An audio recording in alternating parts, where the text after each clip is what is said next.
Hi, I'm going to touch a little bit on the acousto-optic effect, which is sound bending light, from infrasound and ultrasound. The effects often blur the image, make it look gassy. I'm going to do a longer video on this with many more examples, but this is just a recent one that I did last week or so, and it has a lot of good examples of the effect on here. Basically, the infrasound that they're capable of, which is lower frequencies, and the ultrasound, which is really high frequencies that we can't hear, they can be used to slightly bend and disturb light waves to, camouflage them. And yeah, I'll leave a link in the description of more on this subject so you can get some more information on it. Our hearing range is about 20 hertz to 20,000 hertz, and below that and above that, we don't hear it. We can feel it. You can feel it in your chest. You can't hear it with your ears. The effect basically diffracts light beams. The sound pushes the light beams around, and they're all over the place. And what you're seeing isn't really what you're seeing. Just simply, they can do it just close to enough around them, and the effect doesn't really go much further. It could actually be disrupted if you took a really bright flashlight during the day while they're doing this and shined it on them. Well, one, it's going to hurt their eyes, but two, it's going to just totally make this not work. That beam of light from that flashlight, if it's bright enough, will completely go right through their effect that they have. Yep, I'm still using these old Hero Little Cube GoPros here in this video. The ones I used in 2017, the exact same ones. They're small, you can program them not to have lights and beeping noises, and they can fit in your palm of your hand. They're easier to hide than all the other GoPros. Yeah, this is back to my usual spot in Huron National Forest in Michigan. Yeah, we got some slow motion action with some more red circles, give you an idea where they're at through this part of the video. And I'll go through some stills.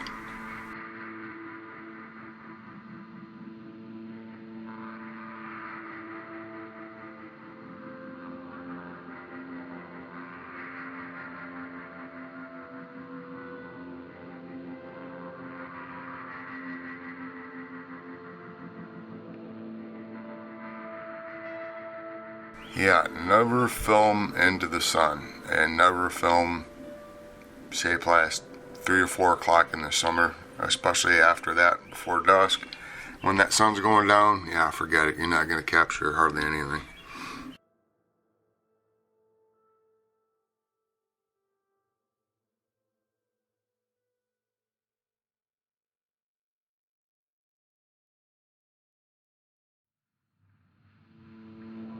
Yeah, there's a lot of frames here, and basically all you're going to see are faces. They kind of take a step backwards when I turn the camera on. They were about, 2 or 3 inches further out, maybe a little bit more than that, out of the brush.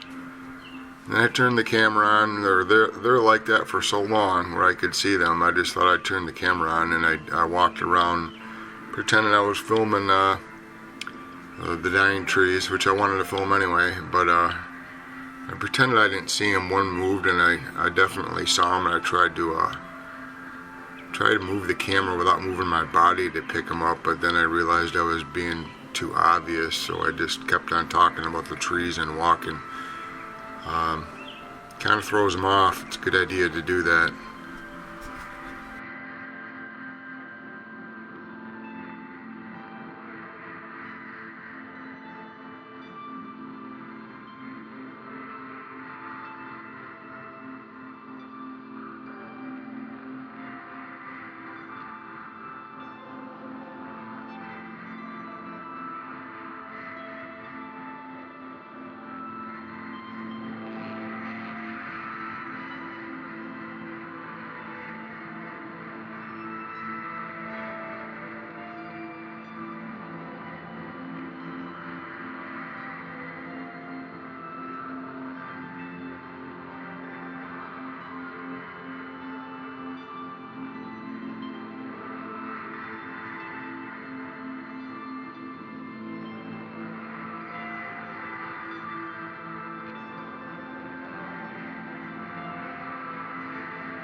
I zoomed in stills. Yeah, I know there's a lot of them. There's usually about 18 of them.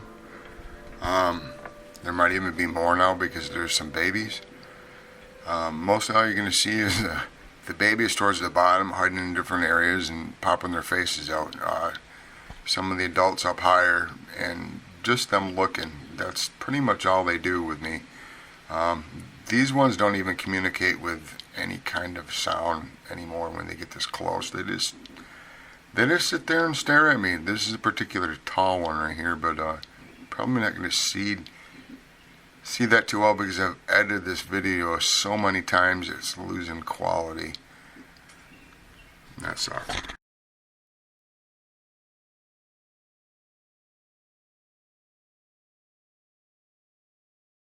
Yeah, this one here you can clearly see a nose and part of the cheeks, and at the end here you can pick up most of the face and an eye.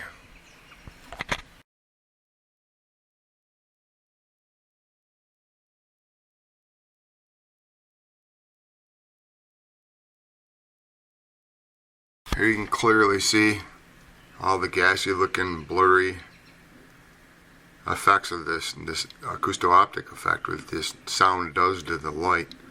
And every once in a while you can see a face a little bit in there. And then there's the ones climbing the tree, the juveniles climbing the tree, where they all bundle up together to make a really, really confusing shape. They tend not to open their eyes also when you look at them. They won't move.